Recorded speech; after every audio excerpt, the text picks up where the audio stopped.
নমস্কার। আজকে বলবো এই অঘ্রাণ মাস চলছে। এই অঘ্রাণ মাসে কিভাবে আর্থিক জায়গাটা আপনি ডেভেলপ করবেন কিছু সহজ টোটকা বা উপাচারের মাধ্যমে। আমি সবসময় বলেছি বিশ্বাসে মিলাই বস্তু তর্কে বহুদূর। কিন্তু এমন কিছু উপাচার এমন কিছু টোটকা দেব না যেগুলো আদৌ কোনোদিন আপনার কাজ করে রেজাল্ট পাবেন না। আমি এরকম ওই বাকচলতি কথা মিডিয়াতে বসে আজ পর্যন্ত বলেছি বলে আমার মনে পড়ে না। সুতরাং যারা এই উপাচার বা টোটকাগুলো করেছেন আমার দেওয়া টোটকা অনেকে তো উপকার পেয়েছে অনেকে পাননি, কিন্তু এমন কিছু অবাস্তব কথা আমি মিডিয়াতে বসে বলিনি বা কোনোদিনও বলিনি। যাই হোক, চলুন তাহলে জেনে নিই জ্যোতিষশাস্ত্র অনুযায়ী অঘ্রাণ মাসে বিশেষ কিছু পূজা রয়েছে এবং তার সঙ্গে কিছু যদি উপাচার পালন করা যায় নিষ্ঠা সহযোগে, তাহলে অর্থভাগ্য উন্নতি করা এবং জীবনে অন্যান্য ক্ষেত্রে যথেষ্ট ভালো ফল পাওয়া যায়। সুতরাং রবিবার থেকেই শুরু হচ্ছে অঘ্রাণ মাস। রবিবার থেকে শুরু হচ্ছে অঘ্রাণ মাস। বাংলা ক্যালেন্ডার ৮ নম্বর মাস হচ্ছে অঘ্রাণ মাস। এই জ্যোতিষশাস্ত্র অনুযায়ী এই মাসে বিশেষ কয়েকটি পুজো রয়েছে, তার সঙ্গে কিছু টোটকাও রয়েছে, উপাচার রয়েছে। নিষ্ঠা সহযোগে যদি এগুলো পালন করতে পারে অর্থভাগ্য যথেষ্ট উন্নত হবে, জীবনে অন্য ক্ষেত্রে যথেষ্ট ভালো ফল পাওয়া যাবে। প্রথমেই বলি, এই মাসে যে কোনো বৃহস্পতিবার বা প্রতি বৃহস্পতি পারেন উত্তর পূর্ব কোণে কোনো একটা বৃহস্পতি যদি করেন বা প্রথম বৃহস্পতি যদি করতে সবচেয়ে ভালো হয়, একটা কলা গাছ বসান এবং নিয়মিত সেই গাছে পুজো দিন এবং জল দিন এবং প্রদীপ দিন। প্রত্যেকদিন সেখানে প্রদীপ দিন। কলা গাছ বসান বাড়ি উত্তর পূর্ব কোণে এবং প্রত্যেকদিন সেখানে জল দান করুন এবং সেখানে প্রদীপ দিন। মাটির প্রদীপ দিন, সরষের তেল বা ঘি দিয়ে, যথেষ্ট আপনার জন্য ভালো হবে। এই অঘ্রাণ মাসে আপনার ব্যবসা বা চাকরির স্থানে লক্ষ্মী গণেশের ছবি, লক্ষ্মী নারায়ণের ছবি, বিষ্ণুর ছবি রাখুন। যে কোনো একটা ছবি রাখুন এবং তার কাছে অবশ্যই দক্ষিণাবর্ত শঙ্খ রাখুন এবং তাকে অবশ্যই পুজো করুন, তাতে অবশ্যই জল দিন, তাতে অবশ্যই গাঁদা ফুল দিন। প্রতি সেই জলটা আপনার ব্যবসাস্থলে বা চাকরির জায়গায়, কর্মস্থলের জায়গায় আপনি ছড়িয়ে ছিটিয়ে দিন বা কাজে বেরোনোর সময় আপনি মাথায় একটু ছিটিয়ে নিয়ে যান। দেখুন সমস্ত নেগেটিভিটি, বাড়ির সমস্ত নেগেটিভিটি কেটে যাচ্ছে। অঘ্রাণ মাসে আপনার যে বাড়িতে শঙ্খ বাজান সেই শঙ্খের মধ্যে অবশ্যই তুলসী পাতা দিয়ে পুজো করুন বা দক্ষিণাবর্ত শঙ্খের মধ্যে অবশ্যই তুলসী দেবেন। তুলসী দেবেন সাদা চন্দন লাগিয়ে, মাইন্ড ইট, সাদা চন্দন লাগিয়ে। এতে সংসারে একটা অভাব অনটন কাটবে, নিজের মানসিক শান্তি এবং আপনার এই গলার এখানে অবশ্যই বা এই গলার এখানে এবং আপনার কণ্ঠিতে অবশ্যই সাদা চন্দনের টিপ দিয়ে এবং নিজের কপালে সাদা চন্দনের কেশরের তিলক লাগান। দেখবেন অনেক রকম আপনার বাধা বিঘ্ন থেকে আপনি বেরিয়ে আসতে বা কেটে যাবে। এবং আপনার বাড়ির মুখ্য দরজায় অবশ্যই আম্রপল্লব লাগান। আম্রপল্লব বাড়ির মুখ্য দরজা আম্রপল্লব নারকেলের দড়ি দিয়ে লাগান। তাতে অবশ্যই তেল সিঁদুর দিয়ে অবশ্যই স্বস্তিক চিহ্ন লাগান। স্বস্তিক চিহ্ন সেই আমের পল্লব সারাটা মাস, সারাটা অঘ্রাণ মাস আপনার দুয়ারে যেন লাগানো থাকে। এবং প্রত্যেক দিন সন্ধ্যাবেলা এবং ভোরবেলায় এই অঘ্রাণ মাসে প্রত্যেক দিন আপনার বাড়ির দুয়ারে, যারা গ্রামে গঞ্জে মা বোনেরা আছেন, মা ঠাকুমারা, প্রত্যেক দিন দুয়ারে রলি দিয়ে এঁকে দিন, আঁকুন। বিশেষ করে লাল দেবেন, গোলাপি দেবেন, কমলা দেবেন, এইসব রলি দিয়ে আঁকবেন।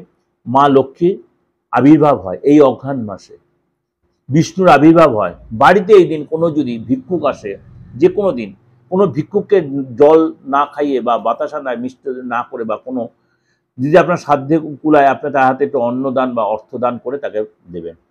কখনো তাকে বিরূপ করবেন না, আপনার সাধ্য মতো দেবেন, এটা যথেষ্ট ভালো হবে।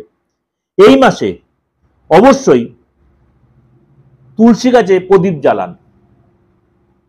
আপনার গ্রামে গঞ্জে যারা আছেন, যারা ফ্ল্যাট তুলসী মোটামুটি তুলসী গাছ মোটামুটি সব বাড়িতে কম বেশি আছে, কিন্তু সেটা ঈশান কোণে রাখবেন যারা ফ্ল্যাট কালচার থাকেন।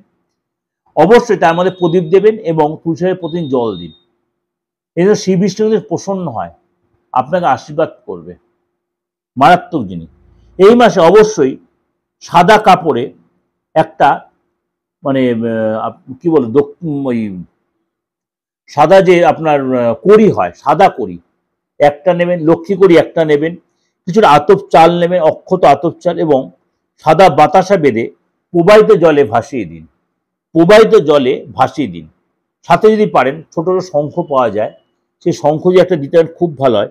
এর ফলে আপনার কি বলো আপনার যে শারীরিক যে প্রবলেম, সেই প্রবলেমটা অনেকটাই আপনি বেরিয়ে, বা আপনি যে কোনো ক্রনিক রোগে ভুগছেন, এটা আমি বলবো যে বিশ্বাসে মিলাই বস্তু তর্কে বহুদূর। আপনি অবশ্যই ডাক্তার দেখান, ওষুধ খান, সবই করেন, তার সত্ত্বেও এগুলো করবেন।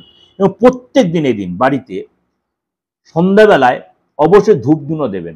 রাত্রে শোবার ঘরে বেডরুমে অবশ্যই কর্পূর দেন, কর্পূর ধরাবেন, সাথে একটা তেজপাতা দিয়ে ধরাবেন। সমস্ত নেগেটিভিটি কেটে যাবে, সমস্ত নেগেটিভিটি কেটে যাবে। এটা কর্পূরটা সারা বছরই ধরাতে বলি, কারণ কর্পূর ধরলে বাইরে যে কীট পতঙ্গগুলো কেটে যায়, কিন্তু এই সময় অবশ্যই কর্পূর সে তেজপাতায় ধরাবেন, বাড়ির নেগেটিভ সব কেটে যাবে। এই অঘ্রাণ মাসে বাড়িতে যদি আপনার তুলসী গাছ থেকে খুব ভালো, না থাকলে অবশ্যই তুলসী গাছ লাগান। অবশ্যই কলা গাছ যদি লাগান, তুলসী গাছও লাগান। প্রতিদিন সকালবেলা সেই গাছে জল অর্পণ করবেন এবং সন্ধ্যাবেলা প্রদীপ দেবেন, দ্বীপ দেবেন। এবং এর ফলে শ্রী বিষ্ণু দেবী লক্ষ্মী খুব প্রসন্ন হবে, আপনাকে প্রাণ ভরে আশীর্বাদ করবে। সংসারে দেবেন শ্রীবৃদ্ধি হবে, সংসারে যে মনোমালিন্য যে বাধা বিঘ্ন আছে সেগুলো অনেকটাই কেটে যাবে। এগুলো ছোটোখাটোগুলো টোটকা, কিন্তু এগুলো কিন্তু বিরাট কিছু হ্যাবক কিছু নয়। এগুলো করতে পারলে দেখবেন সংসার এমনিতেই সুখ সমৃদ্ধি বয়ে আসবে।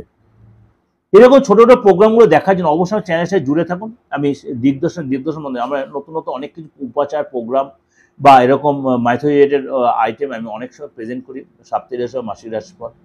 আর যোগাযোগ করতে হলে অবশ্যই বুকিংয়ে ফোন করেন 8910973325, 9433960106।